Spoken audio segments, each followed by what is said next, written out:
Why, hello there, Mr. Dom Salvucci. How we doing, Oh, sir? Mr. Verno, how are you, sir? Hey, I'm doing well. It's February 1st. Nice nip in the air. It's a beautiful time to be in Pennsylvania. How about you? Oh, it's warm and balmy. It was like 50 some degrees here in Western PA today. Temperature's Mm, going to drop though, but just sitting here pondering my list of what I have to bring the Pete and C coming up this weekend, starting this Sunday. So I'm just yeah. going over my list, checking it twice, and I will check it Yeah. again before I leave because it just Never know. kicks in. My OCD kicks in. I got to unpack and make sure everything's in there because if I don't check it, I'll forget it. Oh, I hear that.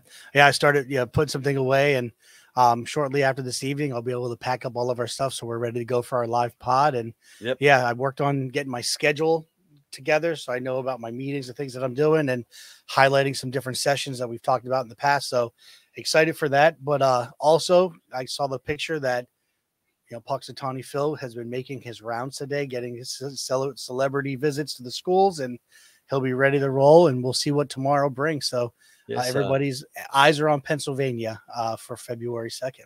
Happy Groundhog Day Eve. That's it. All right. Well, we have a special time because it's not a Tuesday. It's not the first or third.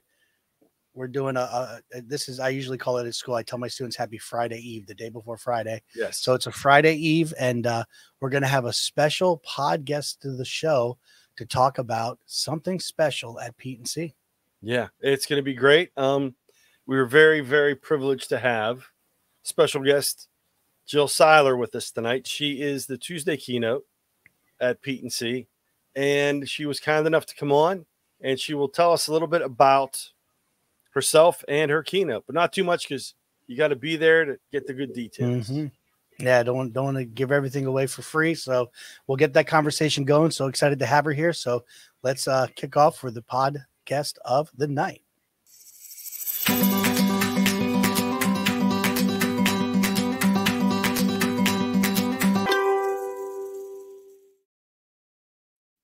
Well, good evening. So Dr. Jill Seiler, thank you so much for being here this evening. Eric, Dom, it is great to be here. I'm super excited. But I do have a bone to pick because Dom, you talked about your list, checking it twice, all the things ready.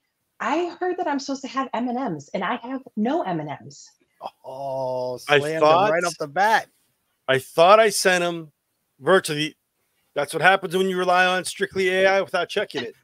I did not check the AI. I just plugged it in and they didn't send. You gotta follow up. You just can't rely on technology. You still have to keep the human element. That's on me. I accept that. But I will get them for you or at Pete. That sounds great. Well, bigger than that. Dom's a big Apple guy, so I think it was the Vision Pro was supposed to show up at your house. I think he was supposed to. Then you would have put them on. Hey, I take that too. I'll take it too. They would have magically appeared. It would have been great, but he's not where he needs to be just yet. So I appreciate that. You know what? Listen, I need people on my side to work on getting him to do better at his job. So thank you so much for that. Truly, you're welcome. All right. We can't even blame the weather right now because it's not snowing. As he said, it's balmy. He easily could have got it out the door. All right. So Tuesday keynote. Let's kick this off. So we are so fortunate to have you. You currently reside a little south of Pennsylvania. I do. I am in the warm and balmy Texas. And I've been here for, a hot minute. But that is actually not where I grew up. So, Dom, I hear we have a little bit in common because I share a love of Pennsylvania and specifically Western Pennsylvania. So I grew up in upstate New York, Rochester, and then Buffalo. And then I went to do my undergraduate work at the University of Pittsburgh. And I hear that's also where you're from. Yes, I'm from the South Hills of Pittsburgh. Whenever I found out you went to school down at University of Pittsburgh, I was all fired up. Questions, about, and this is I don't know if Eric would understand this, the original O, that was a famous place known for their fries, but also late night pizza. Both. I was the biggest fan of their fries, but I definitely partook in their pizza as well. My other favorites in that area, I loved me some French fries on my sandwich at Primanti's. But I also loved Hemingway's. I don't know if you ever went there, but it was kind of a little place right near our dorms, and they would run 25-cent wing nights.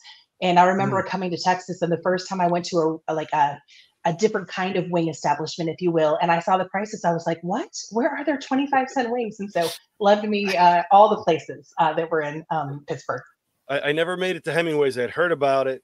Mhm. And if any of my students ever catch this podcast, late night French fries and pizza were after I left the library studying. Oh, So, 100%. Yeah. Mhm. you know, Yeah, a lot of but, studying at University of Pittsburgh. Yes. Well, continuing education. Absolutely. But yeah, I've heard of that. That was the thing. Like back in the day, we used to get like 12 wings for $1 at some of the local establishments and stuff, and can't find that anywhere today. No, you cannot. I was blown away the first time I went to a Pluckers, which is fantastic. But Hemingway's was my love for wings back in the day. Yeah, a lot of good places. I have to be truthful. I didn't get down there that often because going from the South Hills, it could take you 15 minutes to get down there or 2 hours, depending if the Penguins were playing or what was going on down in Pittsburgh. So that was like a hard get to in Oakland sometimes. So I'll tell you, when I was grew up, and I'll share a little bit, just a tiny teaser, which was that I was a swimmer. And you'll hear a little bit about my story next week. But, I went to college back in the 90s. And so you have to remember, right? Like this was before Google. This was before anyone had phones in their hands or computers. And so literally the only imagery that I had of Pittsburgh was from the Britannica Encyclopedia, right? And it was kind of an old, just kind of dirty, steel town. And so I remember getting off of the airplane and taking a drive through the beautiful Allegheny Mountains, and it was gorgeous. And then going through the Fort Pitt Tunnel, still in the middle of nowhere, and coming out the Fort Pitt Tunnel, and right in front of you is the Three Rivers, the stadium, beautiful city, and I fell in love. And so it was a great 4 years in Pittsburgh for me. That's glad to hear. That is a great view coming in from the airport. It's just like hillside, and then when you come through the tunnel, the city opens up in front of you. It is fantastic. It's magical. View. Well, I tell you, Western PA, I'm digging the French fries on everything. I'm good with that. Though, give me a good wing place, I am down. But Western PA, so the spiced cheese balls, I've not hot pepper cheese balls. Hot pepper cheese balls, I've not had those yet. And cookie tables at weddings. Those are just two things on the Western PA side that I just haven't partake in. And definitely intriguing. So well, as I recall, you had an option to hit up a cookie table, but you passed it up with Dr. Gentoni. She did offer that. She did offer that, but it was just a bad time because I had to turn down the invitation. He was invited. We were both invited after we had one of our members, Dr. Gentoni, on, and someone complained enough that he was invited from Central PA to attend for the cookie table, but it was just bad timing. They couldn't work out the good. Well, Eric, if it makes you feel better, nobody was getting married in college. Like that's just not prime marrying years. And so I also have never been a part of the cookie table at the weddings in a Western PA wedding. So I'm right there with you. Okay. All right. Well, the next one we'll figure it out. We'll make sure we get an invite down to Texas and we'll set it up. So very good. We'll bring some cookies down. We'll have a cookie table. Yeah. If you ever have a conference down there and we attend, we'll bring cookies to the cookie table. In Texas, it's the groom's cake, which may be more common nationally now, but when I came down here, it wasn't. And so they not only have a cake for the bride, but they also have a cake for the groom in Texas. Yeah, interesting. I think around here, that's just what we smash in each other's face. So yeah, it's not that fancy. So. Yeah. All right. Well, let's focus in, Dom. I think you got some questions here to talk about what we're going to be hearing at Pete a little bit and a little bit more about Jill. Yeah. So before we get into, like, you gave us a little bit about your background, growing up in New York and then going to University of Pittsburgh. But what is your day job and what brings you to Pete & C? We'll start with that. So my day job, so let me back up just a hot minute. I've been in public education for 25 years. I started my career as a paraprofessional. I was a special education aide, became a classroom teacher. I taught freshmen in high school and absolutely loved it. I taught a couple of other psychology, sociology, a couple of other grade levels, but was really primarily in that social studies high school position. Became a campus administrator, was a district administrator, and then went on to serve as superintendent for almost 10 years. My district is in North Texas. It was a small rural district. And I loved serving there. And then a couple of years ago, I got a great opportunity to lead the learning for all of the leaders across the state. So I'm the Deputy Executive Director for Professional Learning with the Texas Association of School Administrators. We love acronyms in Texas just as much as you do in Pennsylvania. And so we lovingly call ourselves TESSA. But I really work with primarily aspiring superintendents, first-time superintendents, and then lead all of our learning across the state. So we just got off of our massive midwinter conference, and I love the excitement around the conference. And then I get to come and hang out with y'all at P&C next week. And so a couple years back, I wrote a book around how do you thrive through the most challenging seasons. And so in every role that I've had, I love what I do. But in every role that I've had, there's been this portion of the work that is so incredibly difficult. And I wanted to really dig into how do we do more than just survive those moments? How do we truly thrive? And so when I'm with y'all next week, that's what I'm going to talk about. Nice. And Eric, once again, I feel bad like I'm leaving you out. The social studies background, the Western Pennsylvania connection. There's a vibe. I love it, Dom. Good. That's Sorry, it. I teach high school social studies, taught psychology, sociology. Right now, I have U.S. history too. So I'm just gonna work on it. So far, I've got 2 on the y'all meter. I'm just tracking it so we know. Hey, officially, you're not lying. It's Texas. It's Texas. There we go. But if I drop that we're fixing to do something, then we are just full out Texas. That's it. That's when we know she's comfortable. We're good. We're good. I should have emailed her. I should have emailed her and said, drop a few yinzes in. You're the Western Pittsburghese. What are you doing tonight? Yes. That's it. Yep. I know. When I moved to Texas, I vowed that I would not pick up some of that vernacular. And unfortunately, I have. So, yes. All good. With your job, I mean, that's fantastic because I know from the teaching perspective, and even whenever I was a technology coach, the teachers, and I don't know what Texas is like, and I don't mean to slight anybody up here, but a lot of the teachers, we tend to buy in first because we have the tools in our hands and we're working with the students and we see what they do.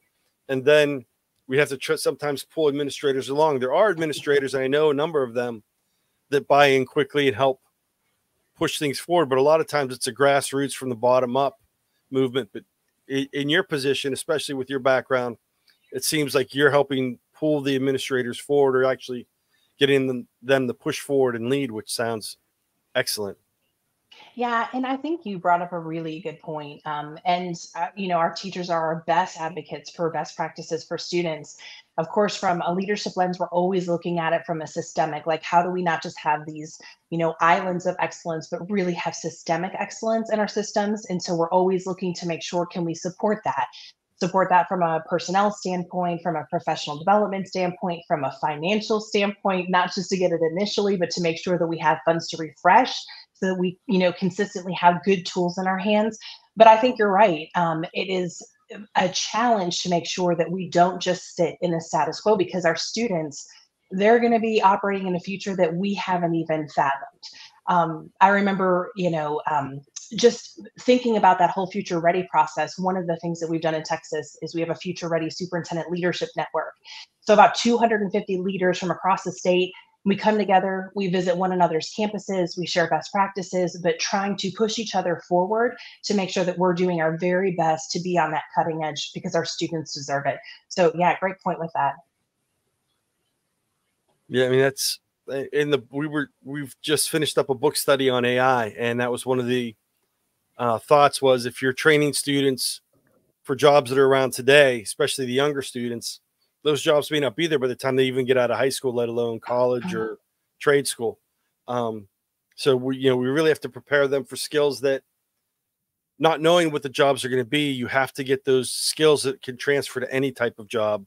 And that's what really our job has to become, is prepping students for the unknown and having them have strong skills for that to adjust and adapt, I guess.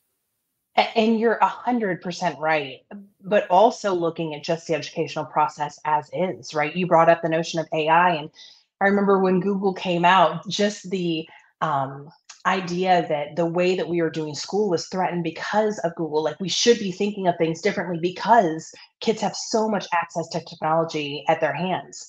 And then you throw in AI, where they can not just look up facts to incorporate into their papers and their assignments, but they literally can generate almost anything that we're asking them to do.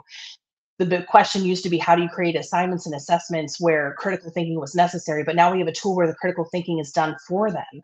So what does that look like in education? There's so many challenges that our educators face, and so I love opportunities like Pete and C, where we can bring people together and put out the best problems on the table and have conversations about real solutions towards them. That is great. I have to say right now, I'm kind of bummed. Because our session is right, I believe our session is right after your keynote. So we're not going to be able to come down and hang out in the after discussion, which I really like doing with the keynotes because you get to sit down and talk and hear more about it. But I'm kind of bummed about that. But our presentation will keep us from doing that because this is going pretty good. And I like the ideas you're pushing out here. Plus, you're giving me compliments. I know. I was gonna. We're gonna talk to her about that. She's got to read the private chat. No, I'm just kidding. But no, just to say like that after session, what is so awesome about it? I know we were talking with Ann Noonan, who works to vet our keynotes, and through PACT, she's sets those up and does a wonderful job every year. And what's really cool about that session that happens right after your keynote, I kind of said, I guess I'm going to coin this phrase because I said it earlier. It's a time for the keynote to come off the stage literally and be at the teachers, at the administrators, at the level of the people that were in the audience, and to really share and have them ask those questions that, you know, through your keynote, you're going to pique the curiosities. You're going to make them think of X, Y, or Z. And they're going to be like, wow, you know, what does she think about this? She's been through so much. Or, you know, our paths are very similar. How did she handle something? So it's a great opportunity for, you know, the attendees to have that time with you, in essence, one-on-one. There's going to be a couple of people in the room, but it's so powerful. So first, just so you know, thank you so much for agreeing to that, because again, that's just something we ask. It's not something you have to do, but we truly feel like that's a special time in our conference that we have our keynotes we ask them to do. So we truly appreciate you doing that and looking forward to it. So that'll be neat. Yeah, I'm really excited about it. And from a speaker standpoint, one of the greatest parts of speaking is connecting with the people that you're, you know, talking with and talking to. And so I'm really looking forward to that and just hearing the feedback and getting to just spend some time with the Pete and C community. Well, we're glad you're going to be there, and we're glad you're here tonight to, you know, discuss this. You know, you have this varied background, and on top of it, you're an author. How did you fall into being an author? What motivated you to go down that path? So I kind of joke that I fell into really everything. You know, I went into college at the University of Pittsburgh. I studied politics and philosophy, super helpful major for all the professions. And right before I was going to graduate school to study kind of international political economy sort of topics, I was asked to coach and teach at a summer camp, specifically around swimming. And so I was coaching and teaching high school girls and fell in love. And so I went on to graduate school, but in the back of my mind, knew that I had sparked this love of education. Came to Texas for grad school. My parents had moved there as part of their job, and started grad school, but just knew that that wasn't where my heart was. And so decided that I really wanted to teach, got certified and started teaching and coaching. And of course, you heard my career from there. So really fell into teaching, really had no desire to move into leadership. I loved the students. I loved my classroom. But sometimes, you know, people come around you and see some things in you that you don't necessarily see in yourself and kind of make that encouragement. And I'm really thankful because when I got a chance to do that, my influence went outside of my classroom onto a much larger platform, and have loved working with the communities that I've worked with.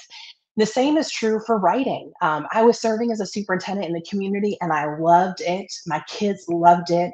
You know, when you're in education, there's always opportunities to grow and learn and move, you know, even staying in the teaching realm, whether it's department chair, whether it's leading PLCs, whether it's transitioning to an instructional coach, certainly as you move into leadership from campus leader to district leader.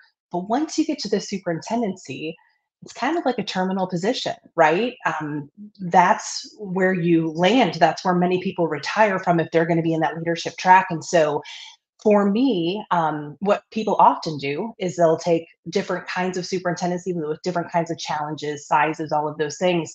But I really wanted to stay. And so after I'd been there for a number of years, just really kind of felt this call that I love what I do and I love the community that I'm impacting. But I also feel called to impact a community larger than this. And so started thinking about what would that look like. Started blogging and speaking a little bit, and ultimately decided to write the book. And because of that, in the past 4 years, I've been able to connect with so many educators, leaders across the country, and it's been really great.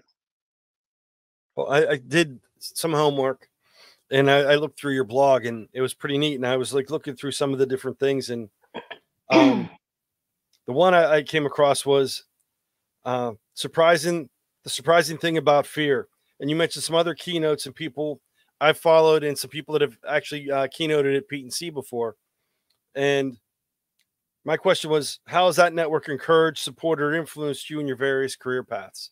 You know, so I was looking through some of the people you mentioned in that blog post, and I know a lot of the names. I follow most of them on social media, and I've met some of them while they keynoted here at Pete and C.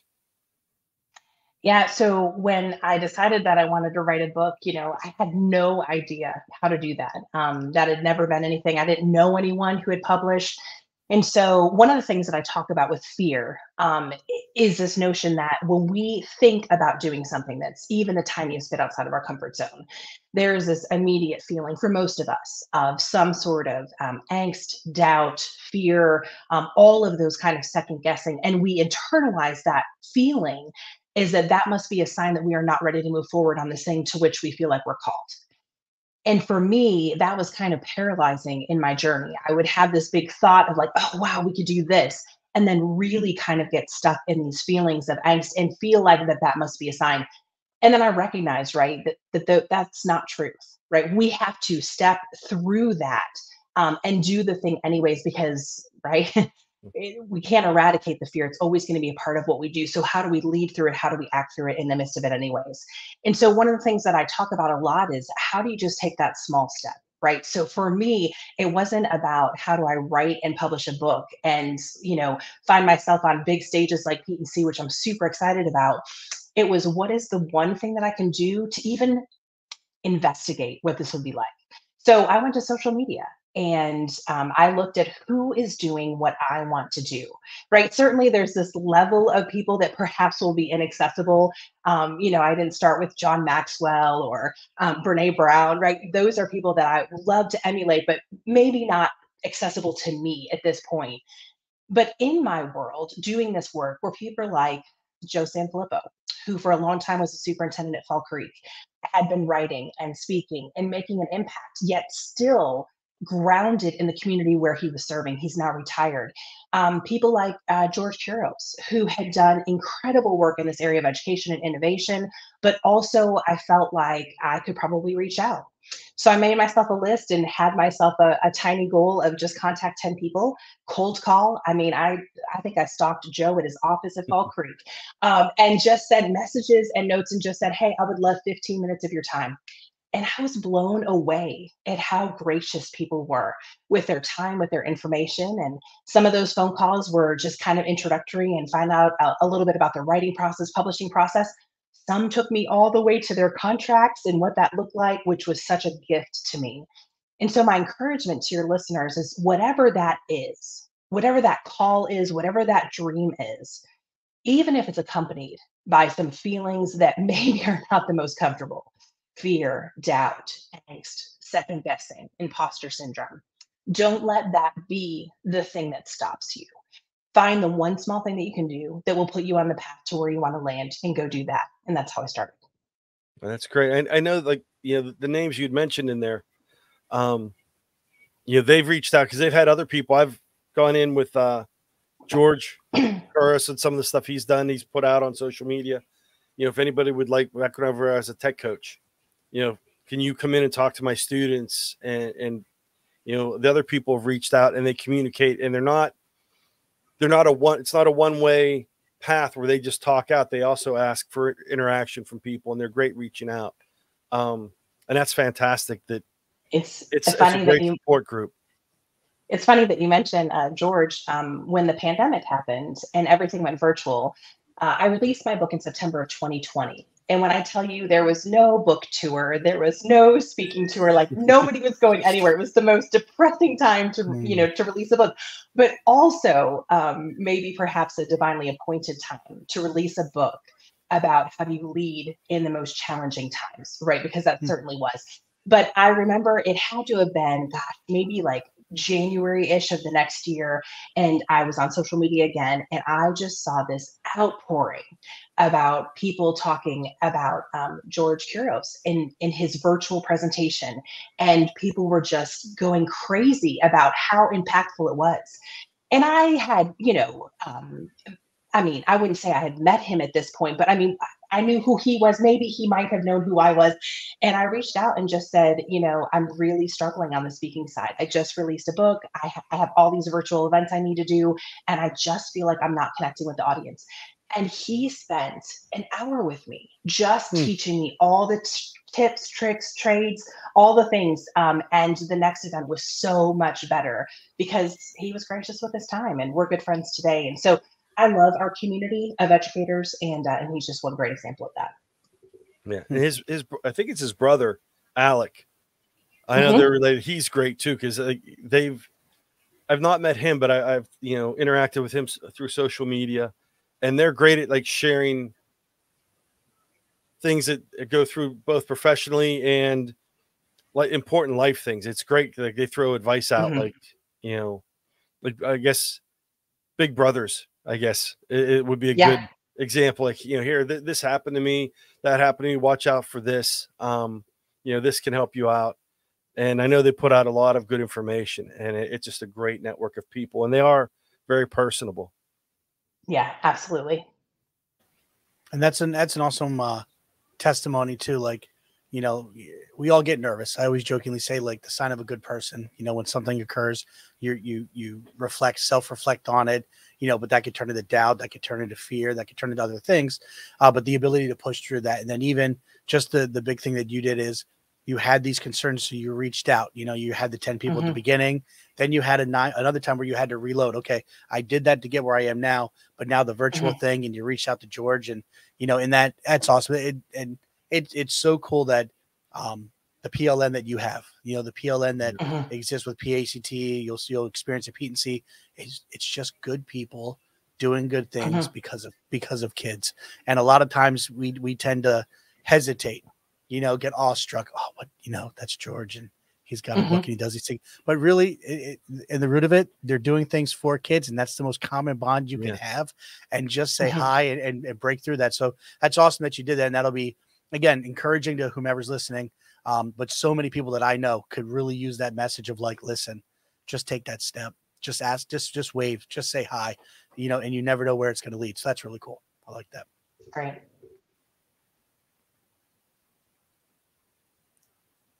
Well, I'm going to let Eric talk, because I've been talking a lot, and I have a tendency to do that.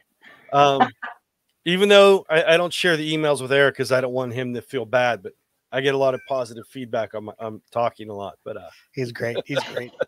All right, well, let's go with this one. So I'm reading off of Dom's script. So I'll give him props for that. So, but it kind of intertwines with what you were sharing, but like that thought of, being a leader through tumultuous times, obviously not to get into the weeds of what you're going to be sharing at Pete and C, but in your in your opinion, what are your thoughts, your advice you would give other educators, on handling some of those seemingly out of control situations, Yeah.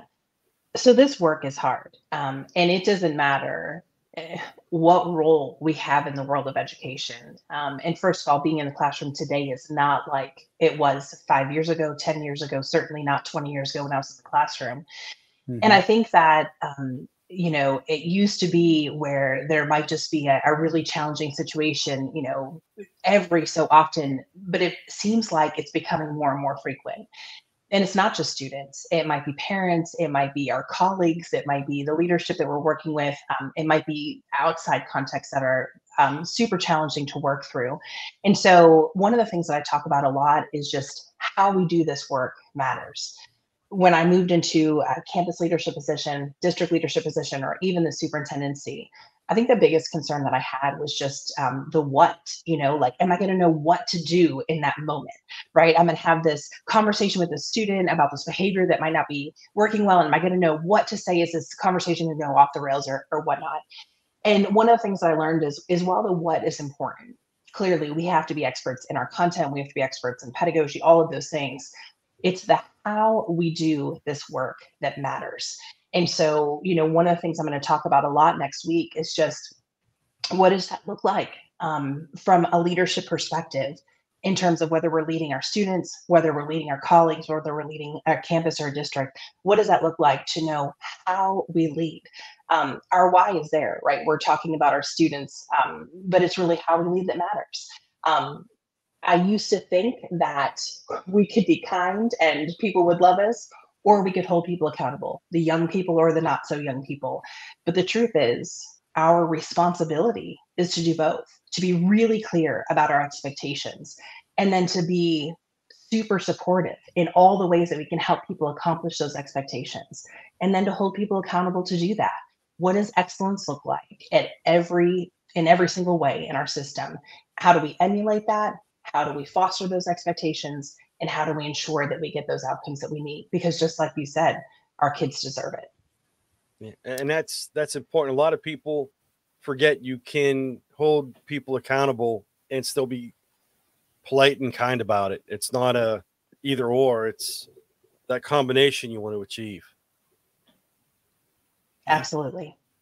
And kids know, they see right through it. Like, is it coming from a place of love? Isn't it? Oh, where's your heart? 100%.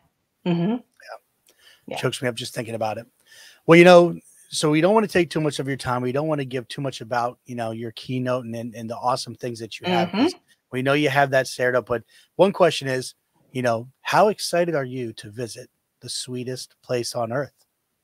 Listen, I am so excited. I'm so excited because not only did I come to Hershey Park as a kid, growing up in upstate Western New York, but also loved it so much that when my kids were young teenagers, I brought them back to Hershey from Texas. So we're big fans, and I'm really excited to come back, not only to see Hershey and all the things that I'm going to get to see up there. I love the smell of chocolate, but really to spend some time with the PNC community.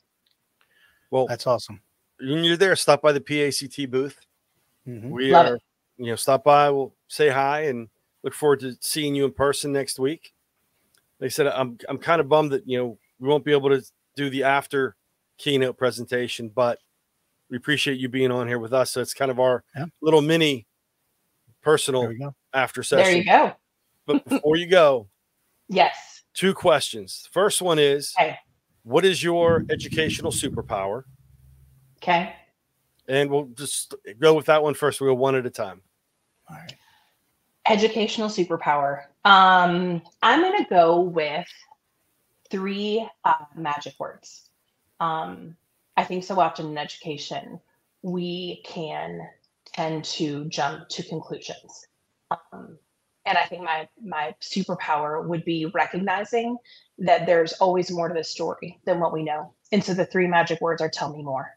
And so when you have a situation where someone's not meeting expectations, a student, parents' behaviors going off the rails, whatever that might look like, to be able to take a deep breath and to sit down at the table with them and to just say, tell me more, tell me what's happening. And the more that we can understand the challenges that lie with the people that we're working with, the better off we are to be able to work with them and to lead through that situation. So that would be my superpower.